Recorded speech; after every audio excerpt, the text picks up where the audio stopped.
प्रिय विद्यार्थियों, class 12 commerce subject business economics chapter number 4 है प्रोडक्शन फंक्शन उत्पादन फलन पार्ट 1 है। इसके लिए डिजी लेसन्स ऑफ नवांकुर में आप सभी का एक बार फिर स्वागत है। चलिए आज का टॉपिक हम प्रारंभ करते हैं। आज का टॉपिक है उत्पादन से संबंधित सभी प्रश्नों के उत्तर धारणाओं को जानेंगे यहाँ पर।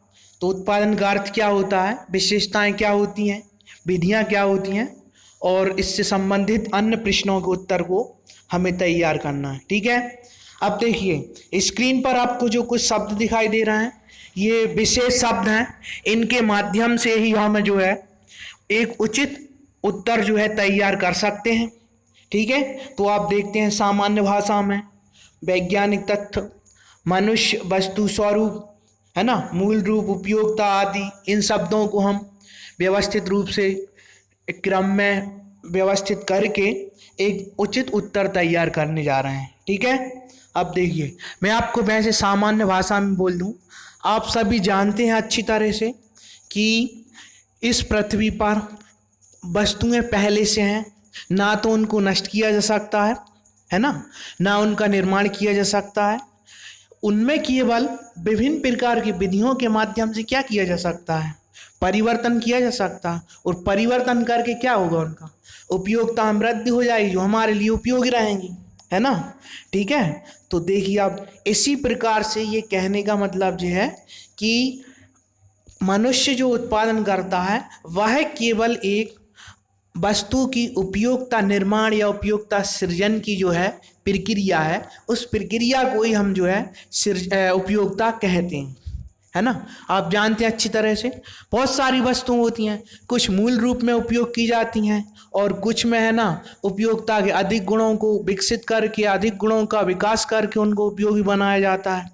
आ रही बात समझ में? ठीक है, अब देखिए आप हम इसके अनुसार से बोलते हैं।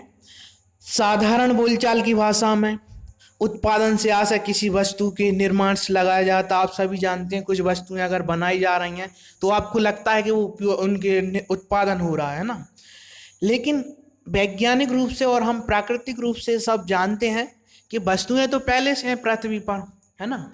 तो उन पृथ्वी पर वस्तुओं को ना तो नष्ट किया जा सकता है ना, ना उनमें से नई वस्तुओं का निर्माण किया जा सकता है। केवल उनके रूप परिवर्तन से ही वस्तुओं को अधिक उपयोगी बनाया जा सकता है। इस प्रकार से वस्तुएं दो रूपों में प्रयोग की जाती हैं। कुछ वस्तुएं मूल रूप में प्रयोग की जाती हैं और कुछ वस्तुओं में अधिक गुणों का सृजन कर दिया जाता है जिससे वह अधिक उपयोगी हो जाती हैं। तो हम कह सकते हैं कि उत्पादन वह प्रक्रिया है जिसके द्वारा वस्तुओं में उपयोगिता का सृजन किया जाता है या उपयोगिता का जो निर्माण किया जाता है, उसी प्रक्रिया को हम उत्पादन कहते हैं अर्थशास्त्र की भाषा में। ठीक है, आप सभी इस अर्थ को अच्छी तरह से समझ गए होंगे। अब देखते हैं अगला, टेक्स्ट के रूप में भी है स्क्रीन पर, है ना, किताब से प्रिंट लिया हुआ है, वो अपनी भाषा में लिखा हुआ है। कुछ भी लिखा हो लेकिन आपको मूल अर्थ, उसकी मूल धारणा समझ में यदि आ जाती है तो आप हमेशा कहीं पर भी उसको लिख सकते हैं, या व्यवस्थित रूप से लिखना है तो टेक्स्ट के रूप में भी आप उसको लिख सकते हैं। ठीक है, जो लिखा है उत्पादन का अर्थ 2 पैराग्राफ में लिखा हुआ है, लेकिन उसका मूल अर्थ वही है। आप देखिए कि वस्तुओं में उपयोगिता का सृजन या निर्माण करना ही, या निर्माण करने की प्रक्रिया ही जो है उत्पादन कहलाएगी। ठीक है, अब देखते हैं उत्पादन की परिभाषाएं भी दी हैं। उत्पादन के संबंध में प्रमुख अर्थशास्त्रियों द्वारा दी गई परिभाषाएं निम्नलिखित हैं जो स्क्रीन पर हैं। कुछ अर्थशास्त्री जो है अपने शब्दों में उत्पादन की परिभाषा व्यक्त करते हैं, जैसे प्रोफेसर एली के शब्दों में क्या कहते हैं उत्पादन के लिए। उत्पादन का अर्थ आर्थिक उपयोगिता का निर्माण करना है। ठीक है, अब आप ध्यान रखना कि उपयोगिता का निर्माण करना ही मूल रूप से उत्पादन कहलाएगा। और यहाँ पे निर्माण और सृजन एक ही शब्द हैं, अलग अलग शब्द नहीं है, आप जानते हो, है ना। फिर इसी प्रकार से फेयर चाइल्ड के शब्दों में भी वो क्या कहते हैं, धन में उपयोगिता का सृजन ही उत्पादन है ना। इसी प्रकार से फ्रेजर के शब्दों में भी, यदि फ्रेजर क्या कहते हैं, यदि उपभोग का अर्थ किसी वस्तु से उपयोगिता प्राप्त करना है, तो उत्पादन का अर्थ उसमें उपयोगिता का सृजन करना है। फिर प्रोफेसर एडम स्मिथ, जो आप जानते हैं, के शब्दों में आर्थिक उपयोगिता अथवा मूल्य का सृजन अथवा विस्तार ही उत्पादन कहलाता है। इस प्रकार से आप स्क्रीन पर देख रहे हैं कि सभी अर्थशास्त्रियों ने जो है उपयोगिता की परिभाषा के लिए उपयोगिता सृजन या निर्माण शब्द का प्रयोग किया है। तो आप अच्छे से समझ गए होंगे कि वस्तुओं में उपयोगिता का सृजन या निर्माण करना ही तो उपयोगिता है। ठीक है, अब देखिए आप, एक प्रक्रिया होती है जो उत्पादन की प्रक्रिया क्या होती है? कच्चा माल, या जिसको अपन निवेश इनपुट कहते हैं। आप जानते हो कच्चा माल होता है कई प्रकार के, जैसे लकड़ियां हैं, मिट्टी है और अनाज, अन्य प्रकार के कच्चे माल होते हैं। तो उनको क्या कहते हैं अपन? इनपुट कहते हैं, निवेश कहते हैं, कच्चा माल कहते हैं। आप जानते हो जैसे शुगर बनाई जाती हो तो उसके लिए क्या होता है? गन्नों का उपयोग होता है कच्चे माल के रूप में। फिर क्या होगा? उसकी परिवर्तन की प्रक्रिया स्टार्ट होगी मिल में, मतलब ट्रांसफॉर्मेशन प्रोसेस स्टार्ट होगी। फिर जाके क्या होगा? उत्पादित माल जो है आउटपुट के रूप में, शुगर के रूप में हमें मिल जाएगा। अब ये प्रक्रिया जो है उत्पादन की प्रक्रिया, आपको मालूम है कि प्रत्येक प्रकार की वस्तुओं का जो है उत्पादन इसी प्रक्रिया से होता है कि पहले कच्चा माल या निवेश किया जाता है, फिर जो है ट्रांसफॉर्मेशन प्रोसेस या परिवर्तन की प्रक्रिया होती है, और प्रक्रिया के बाद जो है हमें आउटपुट या उत्पादन मिल जाता है। तो यहाँ पर क्या किया इन लोगों ने उत्पादन की प्रक्रिया के लिए? वो कहते हैं कि उत्पादन की प्रक्रिया जब तक नहीं मानी जाएगी जब तक कि उत्पादित वस्तु उपभोक्ता तक ना पहुंच जाए। अर्थात उनका कहने का मतलब ये है कि उत्पादन तभी माना जाएगा जब जो है वस्तु या सेवा एक उपभोक्ता को प्राप्त हो जाए, वो उसका उपभोग कर सके, तभी हम उसको उत्पादन कहेंगे। ठीक है, अब देखिए अब क्या हो रहा है कि इसके अंतर्गत परिवहन भी शामिल किया गया है ना, अन्य प्रकार के विभिन्न मध्यस्थ जैसे थोक व्यापारियां, फुटकर व्यापारियां, फिर इसके लिए बैंकिंग, बीमा इत्यादि संबंधित क्रियाओं को भी शामिल किया गया है। इनके माध्यम से उत्पादित माल के संग्रह से लेकर, स्टॉक से लेकर हस्तांतरण के कार्यों को क्या किया जाता है? पूर्ण किया जाता है। उसी को हम उत्पादन निर्माण की प्रक्रिया कहेंगे। ठीक है, अब देखिए आप, अगला जो प्रश्न है हमारे सामने कि उत्पादन के तत्व क्या हैं। मैं बता दूं आपको, उत्पादन के तत्व वही हैं, 3 तत्व आपको स्क्रीन पर दिखाई दे रहे हैं।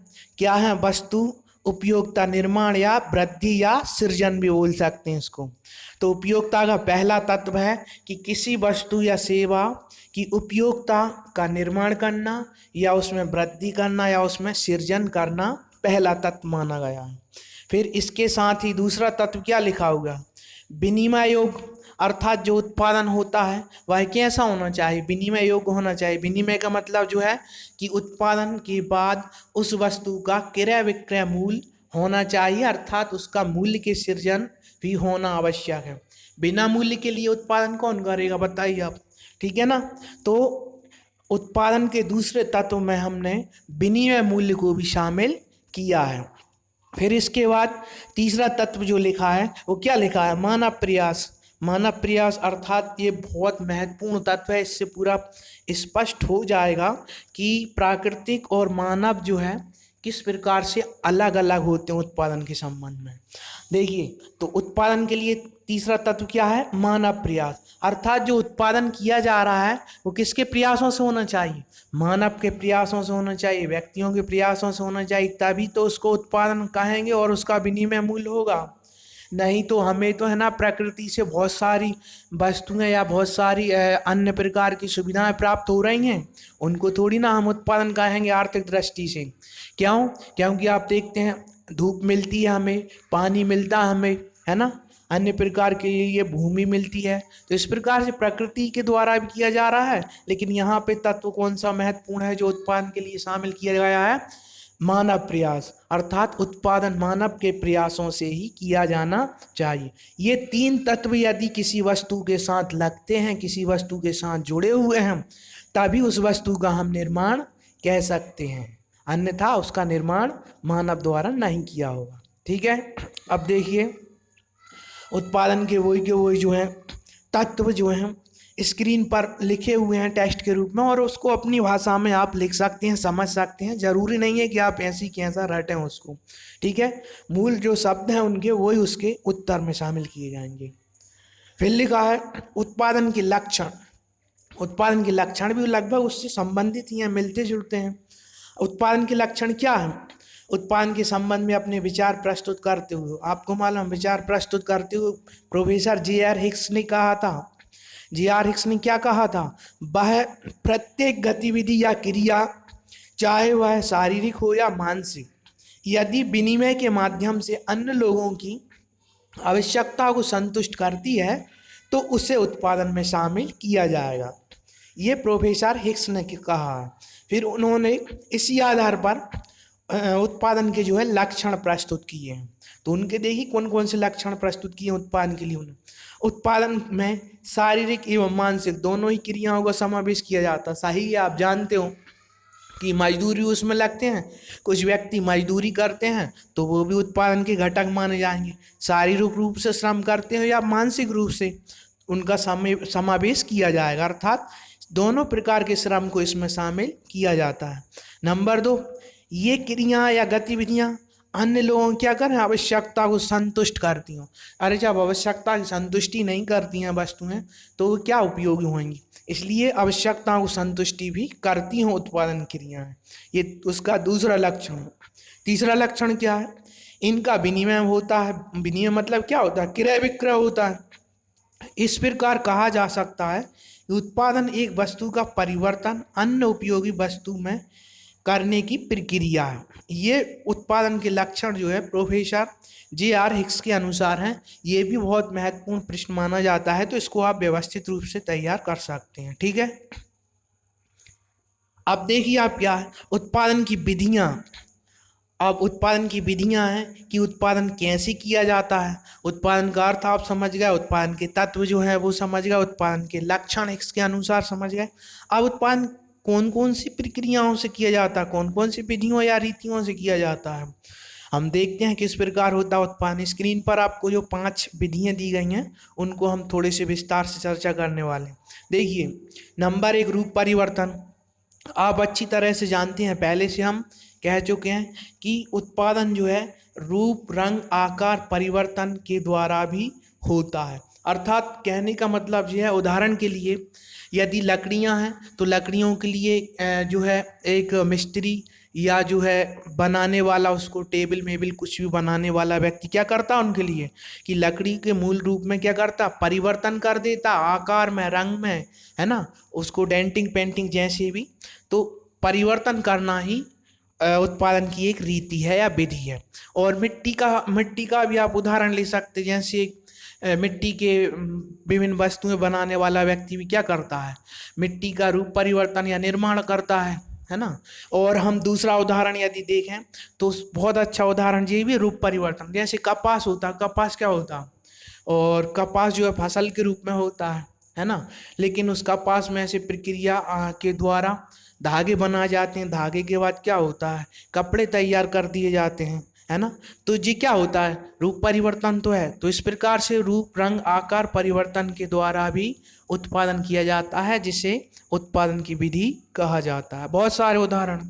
नंबर 2, स्थान परिवर्तन करके। अरे स्थान परिवर्तन करके किसी वस्तु की उपयोगिता को बढ़ाया जा सकता है, आप जानते हैं, है ना। तो उपयोगिता बढ़ाने के लिए स्थान परिवर्तन करते हैं तो उसको स्थान परिवर्तन विधि कहा जाता है उत्पादन की। देखिए आप क्या होता है, नदियों में रेत पड़ी होती है, नर्मदा सैंड होती है, और भी अन्य प्रकार की वस्तु होती हैं, जैसे पत्थर होता है।